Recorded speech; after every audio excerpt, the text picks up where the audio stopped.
원목사와 성경 읽기 사사기 14장입니다. 오늘 다음에 귀한 말씀 함께 읽으면서 주님의 세미한 음성을 우리 한번 나누기를 원합니다. 사사기 14장 함께 읽겠습니다. 사사기 14장은 삼손과 딥나의 여자, 우리 같이 한번 읽겠습니다. 삼손이 딥나에 내려가서 딥나로 내려갑니다. 거기서 블레셋 사람의 딸들 중에서 한 여자를 보고 올라와서 자기 부모에게 말하여 이르되 내가 딥나에서 블레셋 사람의 딸들 중에서 한 여자를 보았사오니 이제 그를 맞이하여 내 아내로 삼게 하소서 하매 그의 부모가 그에게 이르되 내 형제들 딸들 중에 내 백성 중에 어찌 여자가 없어서 내가 할례 받지 아니한 블레셋 사람에게 가서 아내를 맞으려 하느냐 하니 삼손이 그의 아버지에게 이르되 내가 그 여자를 좋아하오니 나를 위하여 그 여자를 데려오소서 하니라. 그때 블레셋 사람이 이스라엘을 다스린 까닭에 삼손이 틈을 타서 블레셋 사람을 치려 함이었으나 그의 부모는 이 일이 여호와께로부터 나온 줄을 알지 못하였더라. 삼손의 이제 사사의 역사가 시작됩니다. 우리가 좀 바로 앞장에 왜 삼손이 나시로 태어날 수밖에 없었는가, 좀 하나님이 어떤 기대치를 걸고 있는가 삼손에게. 과연 삼손은 이 하나님의 기대치를 얼만큼 충족시킬 수 있는가, 이 부분이 좀 중요한 포인트로 한번 우리가 말씀을 삼손의 사사에 대한 이 부분을 읽어나가면 아주 중요한 또 하나님의 귀한 은혜를 나눌 수가 있습니다. 자, 삼손이 블레셋 여자를 보고 좋아했는지 또 좋아할 것이라고 생각하는지, 어떻든 그 아버지에게 내가 블레셋 여자랑 결혼하겠습니다라고 하면서 그 애를 데려와 달라고 하는 것입니다.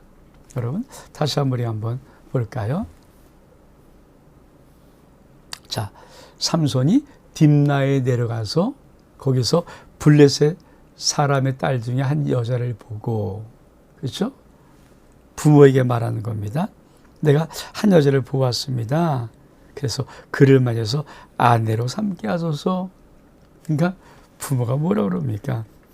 아니, 내 형제들의 딸들 중에 내 백성이 여자가 없어서 내가 할례 받지 아니한 블레셋 사람에서 아내를 맞으려 하는가? 삼손이 내가 여자를 좋아합니다. 근데 참 의미 있는 하나가 있어요. 그때 블레셋 사람이 이스라엘 다스린 까닭에 삼손이 틈을 타서 블레셋 사람을 치려 함이었으나 부모는 이 삼손의 이런 것들이 하나님께 나온 줄을 알지 못하였더라. 여러분, 이건 좀 우리가 참 한번 지도로 보면서 생각해보고 하나씩 한번 해결해 버리기를 원합니다. 자, 우리가 한번 이 지도, 자, 소라 땅이 삼손이 태어난 곳이고 삼손의 주 거주지고요. 블레셋, 소라에서 이렇게 가면 여기 블레셋, 여기는 블레셋 경계거든요. 그러니까 블레셋에 있는 요 딥나라는 곳에 여자를 보고 아내를 취하겠다는 거예요. 여러분 어떻게 생각하십니까? 지금 삼손이 나실인이에요. 아니, 부정한 것도 먹지 말라, 세상과 짝하지 말라, 이게 하나님께서 태어날 때부터 명령하신 거 아닙니까? 그러니까 나실인의 서약을 하는 사람들, 나실에 태어난 사람들은 반드시 지켜야 되는 거죠. 근데 갑자기 삼손이 나실인에도 불구하고, 아니, 이방의 여자, 또 블레셋, 자기 지금 민족을 억압하고 다스리고 있는 그 블레셋의 이방의 여자를 내가 아내로 맞이하겠다고 하니까, 여러분 당연히 부모는 펄쩍 뛰는 거죠. 왜? 하나님께 들은 말이 있잖아요. 이 아이는 태에서부터 나에게 바쳐진 나실이니라. 그래서 그 마노아와 그 아내가 뭐라고 했습니까? 우리가 어떻게 기르며 어떻게 이야기 행할 것을 가르쳐 달라고 해서 그렇게 길렀던 아이예요. 다 커서 갑자기 블레셋 여자랑 결혼한다고 하니까. 근데 참 묘한 것은 이것이 삼손이 전략이라는 거죠. 틈을 타서 블레셋 사람을 치겠다 하는 전략인데 이것이 하나님으로 나온 것인 것을 부모는 알지 못하였다라고 이 출발을 시작합니다. 우리가 여기서 신학자들의 의미는 좀 저도 약간 이 부분이 퀘스천 마크가 있고요. 그러니까 신학자들은 이 부분을 좀 해석하는 부분 두 부분입니다. 그러니까 여기까지는 삼손의 전략이고 아마 하나님의 전략이었던 것 같다라고 보는 반면에 하나님으로 나왔다는 것은 삼손이 사사로 세웠고 블레셋을 하나님이 이스라엘 백성들을 블레셋을 구하기 위한 천만적인 섭리를 말하는 것이지만 결국은 삼손이 딥나이라는 여자를 사랑하고 빠진 것은 인간적인 사랑이다. 그러면 이 첫 출발이 삼손이 앞으로 어떤 운명에 처할 것인가를 가름하는 아주 중요한 것이거든요. 여러분 어떻게 생각하십니까? 이 부분은 정말 좀 갈리는 부분입니다. 그러니까 여기까지만 이래도 하나님의 뜻이었을 것이다. 근데 사실은 하나님이 허용하는 부분이 있을 수 있죠. 그러니까 삼손이 틈을 타서 블레셋을 치려는 것을 하나님이 넓은 의미에서 블레셋을 쳐서 구원이 되는 문제니까 그런 전략, 그런 계획들을 허용하는 부분이 있을 수 있습니다. 그러나 그 뒤에 더 깊이 여자를 사랑하고 빠져들어가는 그 부분은 삼손이 절제할 몫인 거죠. 그렇죠? 그러니까 어떤 계획이, 어떤 뜻이 하나님이 허용해서 그래, 그냥 그러나 주의를 요구하는 행동이나 주의를 요구하는 뜻이 있잖아요. 만약에 이 삼손이 여자에게 빠져버려서 그 블레셋 여인을 정말 사랑하게 되면 하나님의 놀라운 구원의 계획을 다 망쳐버리는 거 아닙니까? 그러니까 이런 관점에서 우리는 좀 더 깊이 한번 생각해 볼 필요가 있습니다. 우리 한번 그 다음 단락을 한번 볼까요? 자, 삼손이 그의 부모와 함께 딥나에 내려가 딥나의 포도원에 이른즉 젊은 사자가 그를 보고 소리 지르는지라. 여호와 영이 삼손에게 강하게 임하니 그의 손에 아무것도 없이 그 사자를 염소 새끼를 찢는 것 같이 찢었으나 그는 자기가 행한 일을 부모에게 알리지 아니하였더라. 그가 내려가서 그 여자와 말하니 그 여자가 삼손의 눈에 들었더라. 참. 얼마 후에 삼손이 그 여자를 맞이하려고 다시 가다가 돌이켜 그 사자의 죽음을 본즉 사자의 몸에 벌떼와 꿀이 있는지라. 손으로 그 꿀을 떠서 걸어가며 먹고 그의 부모에게 이르러 그들에게 그것을 들여 먹게 하였으나 그 꿀을 사자의 몸에서 떠왔다고는 알리지 아니하였더라. 자, 우리가 이제 이 두 번째 단락을 보면서 그렇죠? 우리가 참 하나씩 풀어가야 될 문제가 있습니다. 먼저 삼손이 그 강한 힘을 갖고 있는 근원을 밝힙니다. 오늘 말씀을 다시 한번 볼까요? 자, 사자가 사자를 만났어요. 으르렁거리는 사자입니다. 사자를 만나는데 여호와 영이 삼손에게 강하게 임하니 그가 맨손으로 사자를 찢어버렸습니다. 지금 뭐라고 말하는 것입니까? 그렇죠?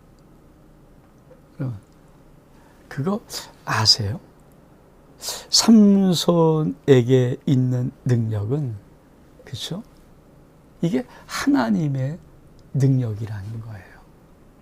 그러니까 삼손 태생적으로는 나실인이지만 삼손을 삼손되게 하는 능력은 하나님의 능력이라는 것이죠. 다시 한번 요거를 좀 말씀을 좀 우리가 보겠습니다. 자, 사자를 만납니다. 근데 여호와 영이 사자에게 강하게 임하니 그가 손에 아무것도 없이 사자를 찢어버렸습니다. 여러분, 이 의미를 여러분이 잘 좀 이해를 하셔야 됩니다. 자, 삼손은 인간 자체가 능력이 있지 않습니다. 삼손의 능력은 오직 하나님의 영이 임할 때입니다. 그러면 하나님의 영은 언제 임할까요? 하나님께서 삼손을 나실인으로 불렀던 나실인의 삶을 살아가는 동안에 하나님의 영이 임하는 거죠. 그래서 그 영이 임하면 삼손이 그 어떤 사자도 아주 손으로 찢어서 죽일 만큼 그런 능력이 있는 정말 용사가 되는 것입니다. 그리고 그 얼마 다시 가보니까 그 사자가 죽었던 거기에서 꿀대와 꿀벌이 있고 꿀이 있는 거예요. 그래서 삼손이 그것을 가지고 먹으면서 오다가 자기 어머니에게 드렸는데, 여기서 중요한 이제 하나를, 실마리를 풀어가는 하나를 보게 됩니다. 자, 이 부분입니다. 우리가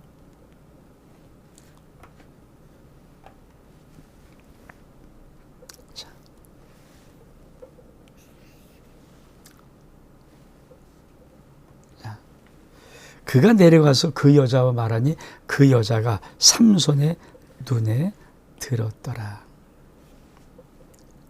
얼마에 삼손이 또 그 여자를 맞이하려고 다시 가다가, 자, 이런 힌트는 무엇을 지금 말하고 있습니까?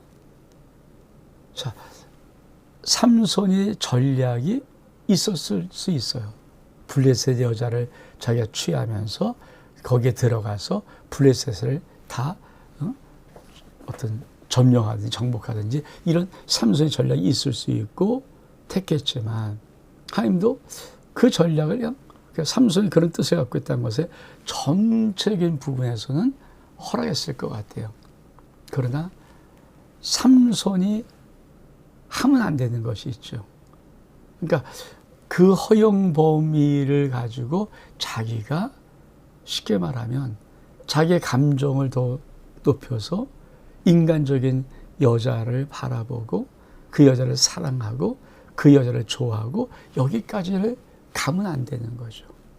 이해하시겠습니까? 그래서 앞부분의 신학자들이 말하는 이 부분, 블레셋 딥나 여자의 딥나 그 여자를 아내로 맞이한다는 이 부분이 여호와께서 말씀했다는 것을 알지 못했다고 말했던 의미의 이제 학자들의 해석의 견해입니다. 다시 말하면 하나님은 우리를 로봇으로 만들어요. 우리 머리에다 칩을 심어놓고 명령한 대로 오른쪽과 왼쪽과 이렇게 하지 않고요. 우리에게 하나님의 허용 범위에서 자유의지를 주었습니다. 그러니까 내가 자유롭게 선택할 수 있는 거죠. 그러니까 전적인 부분은 삼손에게도 뭡니까? 블레셋 사람을 치기 위한 여러 가지 전략들, 여러 가지 것들을 하나님께서, 그렇죠, 삼손에게 맡겼을 수 있어요. 근데 문제는 그 안에서 삼손이 여자를 보고 처음에는 내가 이 여자를 어떻든 이용해서 블레셋 사람을 좀 혼내주려고 하는 그런 모든 것들의 부분으로 시작했을지라도 여자를 사랑하고 좋아하는 몫은 삼손이 감당할 몫이라는 거죠. 삼손은 그렇죠. 하면 안 되는 거죠. 근데 삼손이 여기에서 그만 여자가 눈이 들어요. 보니까 처음에 계획과 다르게 사랑하게 되는 거예요. 우리 한번 그 다음에 것을 한번 읽어 볼까요? 자, 삼손의 아버지가 여자에게로 내려가매 삼손이 거기서 잔치를 베풀었으니 청년들은 이렇게 행하는 풍속이 있었더라. 그러면서 무리가 삼손을 보고 30명을 데려와서 친구를 삼아 그와 함께 앉으라. 삼손이 그에게 이르되 이제 내가 너에게 수수께끼를 내리니 잔치하는 2일 동안 7일 동안입니다. 아마 결혼잔치 같아요. 너가 그것을 풀어 내게 말하면 내가 베옷 30벌과 겉옷 30벌을 너에게 주리라. 그러나 그것을 능히 내게 말하지 못하면 너희가 내게 베옷 30벌과 겉옷 30벌을 줄지니라 하니 그들이 이르되 내가 수수께끼를 내면 우리가 그것을 드리라 하며 삼손이 이르되 그들이 이르되 먹는 자에서 먹는 것이 나오고 강한 자에서는 단 것이 나왔느니라 하니라. 그들이 사흘이도록 수기를 풀지 못하였더라. 7째 날에 이르러 그들이 삼손의 아내에게 이르되 너는 내 남편을 꾀어 그 수수께끼를 우리에게 알려달라 하라. 그렇지 않으면 너와 내 아버지 집을 불사르리라. 너희가 우리의 소유를 빼앗고자 하여 우리를 처한 것이 아니냐? 그렇지 아니하냐? 삼손의 아내가 그 앞에서 울며 이르되 당신이 나를 미워할 뿐이요 사랑하지 않은도다. 우리 민족의 수수께끼를 말하고 그 뜻을 내게 알려주지 아니한도다 한지라. 삼손이 그에게 이르되 보라 내 것을 나의 부모에게도 알려주지 아니하였거든 어찌 그대에게 알게 하려 하였으나 7일 동안 그들이 잔치할 때 그의 아내가 그 앞에서 울며 그에게 강요함으로 7째 날에는 그가 그 아내에게 수수께끼를 알려주매 그의 아내가 그것을 자기 백성에게 알려주었더라. 7째 날 해지기 전에 성읍 사람들이 삼손에게 이르되 무엇이 꿀보다 달겠으며 무엇이 사자보다 강하겠느냐 한지라. 삼손이 그들에게 이르되 너희가 내 암송아지를 밭갈지 아니하였더라면 내 수수께끼를 풀지 못하였으리라 하니라. 지금 자, 삼손이 지금 결혼잔치를 하는 거예요. 그리고 블레셋에 이제 그 사람들 청년들을 뭐 한 30명을 이제 모아놓고 잔치를 벌이는 겁니다.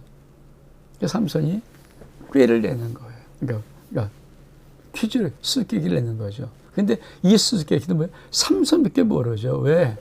삼손이 사자를 찍고 죽은 사자에게서 벌떼가 와서 꿀이 났으니까 그걸 누가 합니까? 그래서 삼손이 내는 겁니다. 그렇죠? 그러니까 먹는 데서 먹는 것이 나오고 강한 데서 강한 것이 나왔느니라. 근데 문제는 아니 이걸 어떻게 풉니까? 근데 참 재밌는 것이 있어요. 7일 동안 잔치할 동안 풀어달라고 하고 그 값으로 내가 베옷 30벌과 그 30벌 한 사람에 한 번씩 다 준다는 거죠. 아니면 너희가 역으로 내라 하니까 아마 그 당시에도 겉옷 베옷이 그렇게 흔하지 않아요. 귀한 옷이 귀했을 것입니다. 그랬더니 이 친구들이 계속해서 그 삼손의 아내를 조르는 거죠. 야, 너 이거 안 알려주면 너와 너 집 다 불살라 버릴 거야. 죽여버릴 거야. 그랬더니 이 여자가 계속 울어요. 울면서 당신 나 사랑하지 않나 봐. 당신 나 미워하는가. 왜 수수께끼도 안 알려주고 그래. 계속 7일 동안 울고 하니까 그렇죠? 삼손이 할 수 없이 그 수수께끼를 알려줘요. 뭐라고 알려줍니까? 야, 그거 내가 사자 죽였는데 사자 몸에서 꿀이 나와서 내가 먹은 거야. 그러니까 강한 것은 사자고 단 것은 사자 몸에서 꿀이야. 그랬더니 그 친구들이 드디어 삼손에게 그 답을 말하는 겁니다. 여러분, 지금 여기서 무엇을 볼 수 있을까요? 천하의 삼손도 여자의 간청, 여자의 강력한 눈물을 흘리는 호소, 정말 매달림, 이런 것에 넘어가는 거예요. 그러니까 이 한 번의 넘어감이 있었다면 앞으로도 계속해서 이런 위험성이 있겠죠. 그러면 삼손은 무엇을 안 해야 됩니까? 이런 위험에 빠지지를 않아야 하는 거죠. 그게 지혜죠. 근데 참 하나님께서 태에서부터 나시로 태어나게 해서 하나님께 바쳐진 자, 구별된 자로 태어나게 했던 삼손이지만 이 삼손도 결국은 자기의 욕심, 자기의 욕망으로 그만 하나씩 하나씩 지금 나락으로 빠져가는 그런 그림이 지금 그려지고 있는 것입니다. 자, 마지막 단락 한번 좀 볼까요? 자, 19절에 보니까 여호와의 영이 삼손에 갑자기 임하심에 삼손이 아스글론에게 내려가서 그곳 사람 30명을 쳐 죽여 노력하고 수개 푼 자들에게 옷을 주고 심히 노하여 그의 아버지 집으로 올라갔고 삼손의 아내는 삼손 친구였던 그의 친구에게 준 바 되었더라. 그럼 지도를 잠깐 좀 볼까요?